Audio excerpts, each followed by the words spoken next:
Em primeiro lugar, eu gostaria de expressar a minha grande honra de estar participando deste evento e agradeço o convite que me foi formulado pelo ministro Humberto Martins, pelo ministro Mauro Campbell, orientados também, auxiliados pelo professor Otávio Luiz Rodrigues.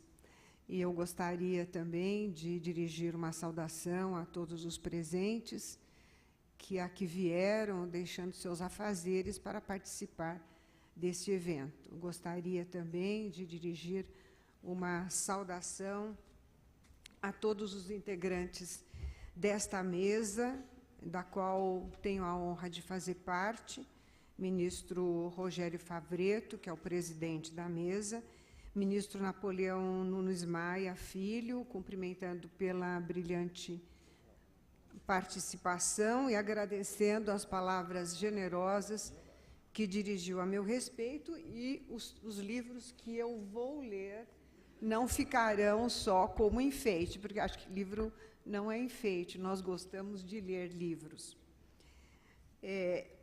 Gostaria de dirigir também uma saudação especial ao ministro do Tribunal Superior Eleitoral, Tarcísio Vieira de Carvalho, ao desembargador federal, presidente do Tribunal Regional da Terceira Região, Dr. Fábio Prieto, e também ao brilhante publicista e privatista, que inveja, hein, professor Martão?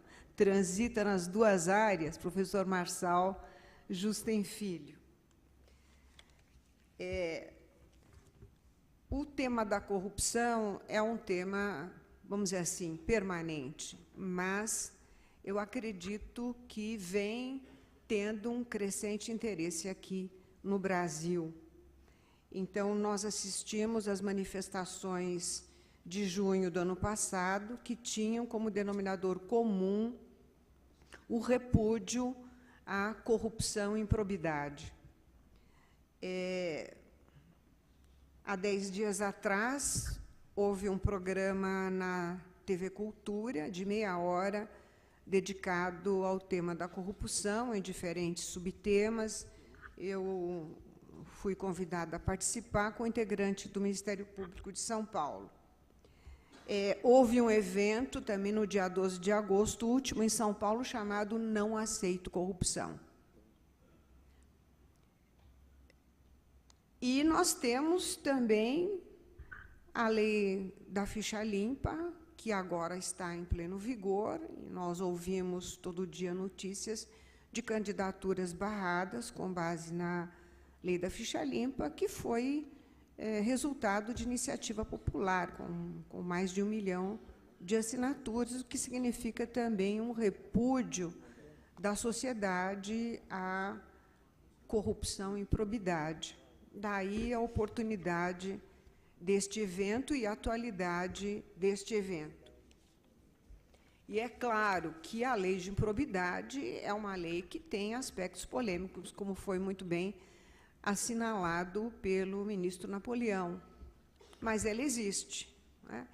E nós temos que, vamos dizer assim, estudá-la, discuti-la, até mesmo questioná-la e atualizá-la.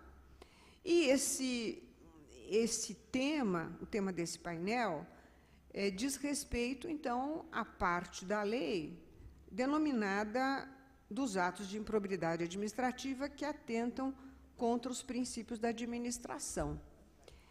E esse texto vai conter 7 incisos com, vamos dizer assim, uma descrição muito sintética de condutas que são exemplificativas e não exaurem todas as condutas, da mesma forma que os artigos 9º e 10 também são de natureza exemplificativa nos seus incisos, não exaurem as situações.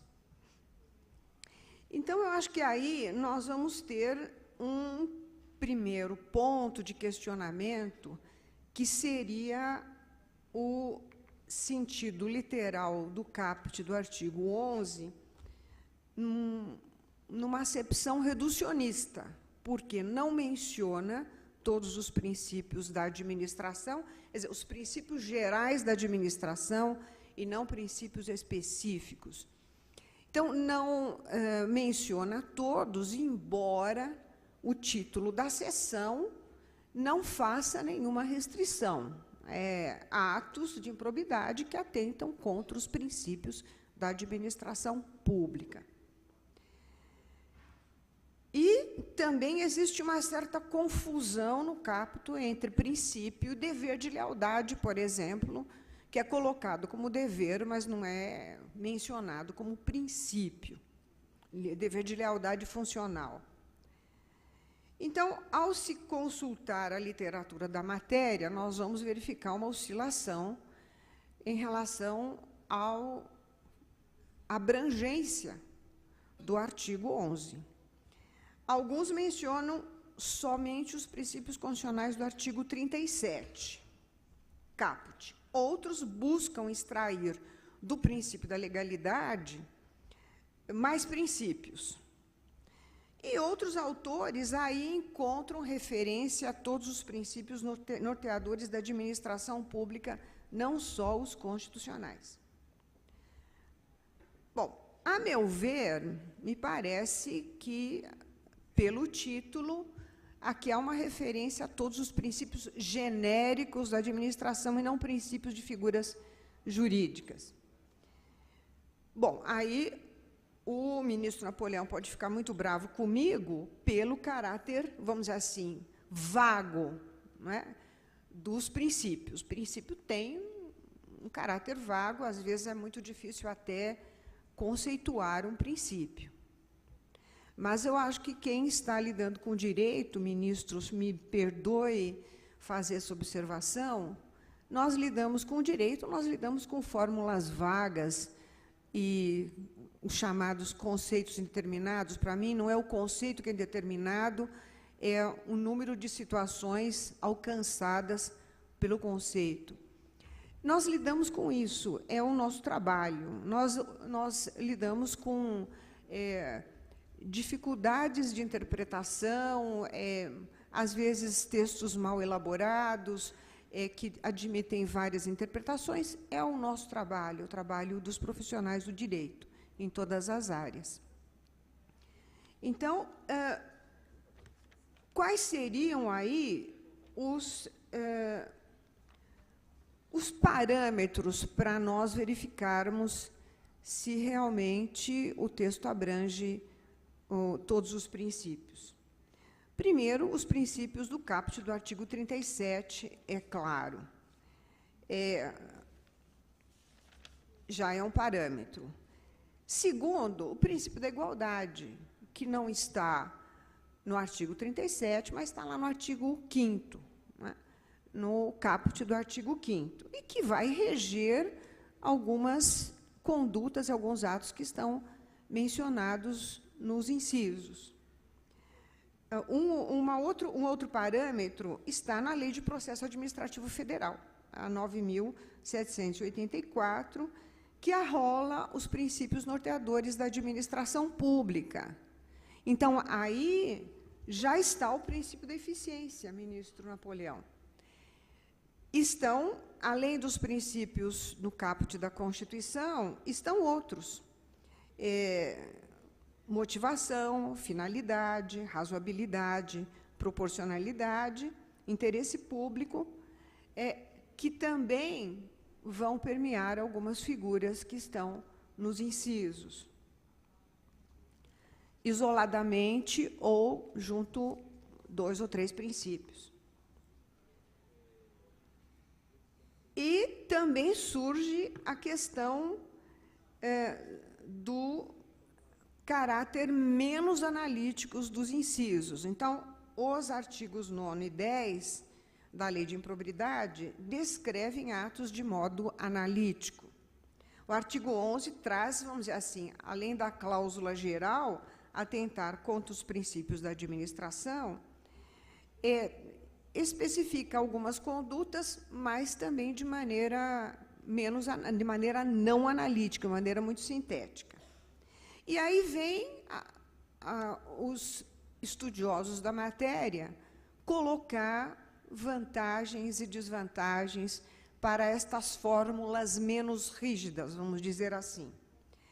As vantagens seria enquadrar nos preceitos modos novos de improbidade e corrupção, e acompanhar, vamos dizer assim, mudanças sociais, mudanças na tecnologias, avanços tecnológicos que vão propiciar também novos modos de improbidade e corrupção.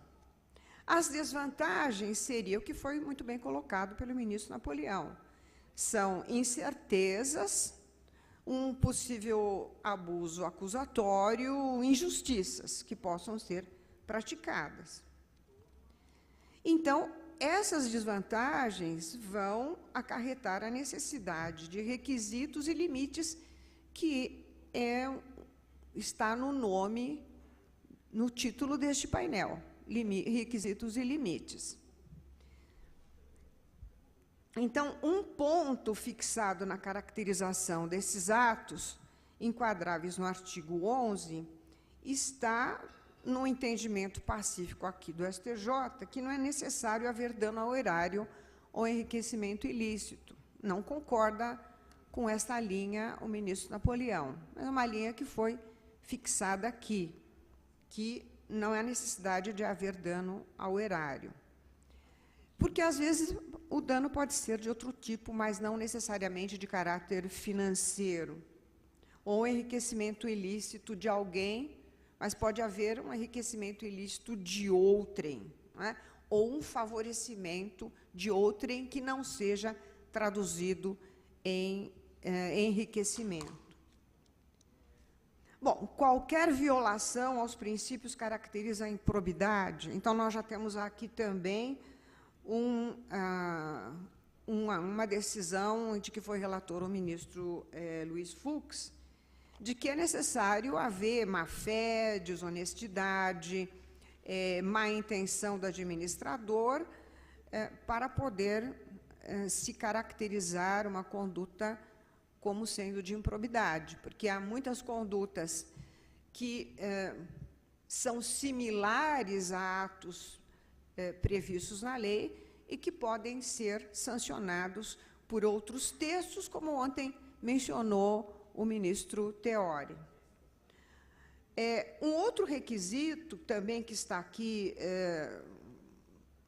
vamos dizer assim, assentado no STJ, como relatou o ministro Mauro Campbell, numa decisão de 2010, é que é necessária a conduta de natureza, conduta dolosa, né? E aqui o ministro acrescentou um dolo específico.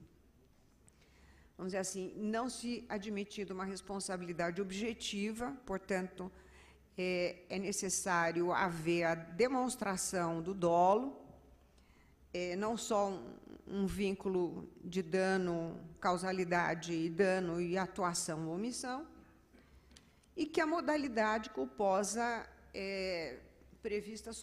seria prevista somente pelo artigo 10, que também admite a forma dolosa. Um outro limite ou requisito, que, sobretudo, se dirige ao sujeito ativo da ação ou ao juiz, ou ao julgador, que seria a razoabilidade, a proporcionalidade, ante o peso das sanções previstas na lei, para que não se torne um instrumento de objetivos eleitoreiros e partidários ou uma caça às bruxas. E eu vou destacar alguns aspectos de atos ou não atos que estão presentes nos incisos do artigo 11. Então, quanto ao inciso 1º, o ato visando a fim proibido em lei, regulamento ou um fim diverso daquele previsto na regra da competência, aqui também os estudiosos mencionam a figura do desvio de finalidade, que existe também abrigada em outras ações, mas aqui com a conotação, então, da desonestidade, da má-fé, da improbidade. E há um exemplo também, aqui citado em decisão de que foi relator o ministro Mauro Campbell, da autoridade que usou verbas públicas destinadas à saúde para fins pessoais, alimentação própria, telefonia diárias, e não prestou contas do destino das verbas. Muito bem lembrou também o ministro Napoleão o caso, então, de verbas públicas usadas para outra finalidade pública e não para fins pessoais, e que aí não se caracterizou a improbidade administrativa. É o mesmo que acontece na desapropriação. Então, às vezes, há uma declaração de interesse social e a utilidade vai para o uso vai para a utilidade pública, então já tem orientação firmada pelo Supremo que isso não caracteriza desvio de finalidade, né? Então, é um uso para uma outra finalidade, mas é dentro de uma finalidade pública, e não para favorecimento pessoal ou de outrem. Retardar ou deixar de praticar ato de ofício. Então, aqui é uma omissão, é o não fazer. A demora no fazer alguma coisa. Então, por exemplo, demorar para instaurar um processo disciplinar contra servidor ou para o cumprimento de decisão judicial. Quebra de sigilo funcional. Então, aqui é um contraponto ao princípio da publicidade, não é? Então, nós temos o princípio da publicidade e temos em estatutos de servidores, e aqui na lei de improbidade, em códigos de ética da administração pública, a questão do sigilo funcional como um dever do servidor. Quer dizer, o agente público não é obrigado a guardar sigilo de tudo, não é? Ele não pode divulgar o que não deve ser divulgado, e ele tem que ter conhecimento de que uma determinada informação que ele tem, uma determinada medida, enfim, um dado da administração, não pode ser divulgado ao público. Mas não significa que ele não possa divulgar e denunciar condutas ilícitas ou fatos ilícitos. Isso se torna uma obrigação que está, em geral, nos estatutos e leis orgânicas, denunciar irregularidades, embora haja um medo muito grande de fazer isso, medo de represália, de ser mandado lá para Xiririca, ficar na geladeira, etc. E o inciso 7º é um caso especial de quebra de sigilo, a revelar, antes do momento, uma medida que a administração vai comunicar, e aqui se diz que, no caso, seria medida político-econômica capaz de afetar o preço de mercadoria, bem ou serviço. E aí nós teríamos que colocar o seguinte: então, seria só esse tipo de medida política, medida econômica. Então, se for medidas financeiras, a decretação de uma liquidação extrajudicial de um banco, econômica, englobaríamos tudo isso no econômica. E, no caso de não afetar o preço de mercadoria, bem ou serviço, então, nós já tivemos caso de divulgação, num âmbito restrito, de uma medida de liquidação extrajudicial, intervenção num banco, né? Os que souberam retiraram os seus recursos ali depositados. Então, essa divulgação favoreceu um grupo de correntistas e outros ficaram sem poder retirar os seus recursos, ferindo o princípio da igualdade.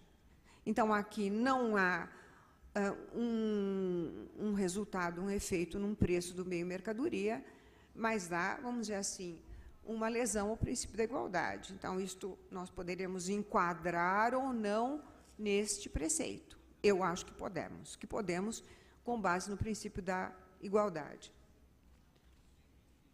Negar publicidade aos atos oficiais. Aqui nós temos que lembrar que houve um tempo de decreto secreto, né? Fere esse preceito, e também nós temos na história longínqua o fato do imperador Nero colocar os seus comunicados em letras microscópicas no alto de colunas. Ninguém poderia ler. Não é? Então, é uma divulgação falsa de atos oficiais. Ninguém tinha acesso. Né? Então, nós temos algumas normas, por exemplo, da Lei de Responsabilidade Fiscal, que determinam que as contas públicas tenham que ficar à disposição durante todo o exercício financeiro de qualquer um que queira ter acesso ao teor dessas contas. Né? Então, isso está na Lei de Responsabilidade Fiscal, artigo 45. E, no âmbito municipal, então, esse tempo era menor, mas a Lei de Responsabilidade Fiscal ampliou para todos os casos de contas prestadas por chefes de executivo. Um outro caso é frustrar a licitude de concurso público. Né? Então, existem muitas maneiras de frustrar. Então, uma correção fraudulenta, um favorecimento de um parente, de um amigo. E há autores que incluem neste inciso a não realização do concurso. Aqui na jurisprudência do STJ se configura a dispensa de concurso nesse inciso. E outros vão incluir, então, no caput do artigo 11. Bom, no caso aqui de frustrar a licitude de concurso, vamos perguntar: há dano ao erário? Então, a improbidade pode levar aqui a anulação do concurso, e gerando para a administração o ônus financeiro de arcar com outro concurso. Né? Então, aqui pode haver embutido, conforme a situação, um ônus financeiro para a administração pública. O inciso 6º menciona deixar de prestar contas quando esteja obrigado a fazê-lo. Então, abrange também pessoas físicas e pessoas jurídicas privadas quando recebem ou administram recursos públicos. Isso está também na ação popular. E aqui tem realmente o caráter de também desonestidade, má-fé, dolo, etc. Então, a prestação de contas é tão relevante que já figurava na Declaração dos Direitos do Homem e do Cidadão de 1789, no artigo 15, ainda hoje vigente na França. A sociedade tem o direito de pedir contas a todo agente público da sua administração. Então, isto é alguma coisa que é ligada até ao Estado democrático e ao controle que se tem do uso dos recursos públicos. E o artigo 70 da Constituição Federal exige prestação de contas, e também o artigo 48 da Lei de Responsabilidade Fiscal. Então, assim, dessa forma, eu termino a minha exposição, reiterando, então, a minha honra de estar participando deste evento tão oportuno e tão atual.